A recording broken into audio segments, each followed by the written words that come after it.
Ie momba ny fanorenana trano aloha ny idirantsika voalohany io dia mazava be misy ny atao hoe roa tany rehefa manokana trano zany tsika dia manaraka ny roa tany misy antsika zay roa tany zay dia mifanakaiky amin'ny tany havianao fa tsy hoe mifanalavitra be mifanipaka hoe aria lavitra aria fa ohatra zany ianao hoe avy any Manjakandriana any rehefa manokana trano dia ohatra tia Ambomanga kely mba mifanakaikaiky aminao raha ohatra indray ianao avy any Antsirabe dia mba tia ampita tafika sy manodidina izy zany mitovitovy amin'ny roa taninao dia izay no hanorenanao trano raha tianao hitondra soa fanambinana ho anao ny tranonao. Hoe raisiko ohatra fotsiny izay teneninao zay inzao axe sud zao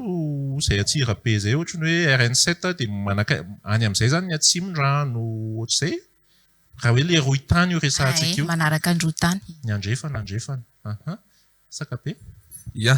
zava-dehibe dia zava-dehibe tokoa ny firasahana momba n'izay trano zay satria rehefa manorina trano tsika dia misy ireo tena hoe manorina trano atao fahatany. Le fahatany tiako tenenina tsy mijery andro tsy mijery fotoana fa avy hatrany dia tonga dia hoe ndao hanorina trano tsika ohatra hoe amin'ny alakamisy dia tonga dia ndao hanorina trano fa mibetsaka ny zavatra tsara ho fantatra amin'izay fanorena trano izay eo ny hoe toerana efa voaresaka teo eo ihany koa ny fomba fiadiana ny fototra mazava ho azy fa azadino fa ao anatin'ny fanorena trano eo amin'ny fototra io ny fototra iorenany zavatra rehetra miseho ao anatina tokantrano eo zany no miainga ny fitahiana rehetra ny fitahiana zay tiana olazaina dia ny hoe ara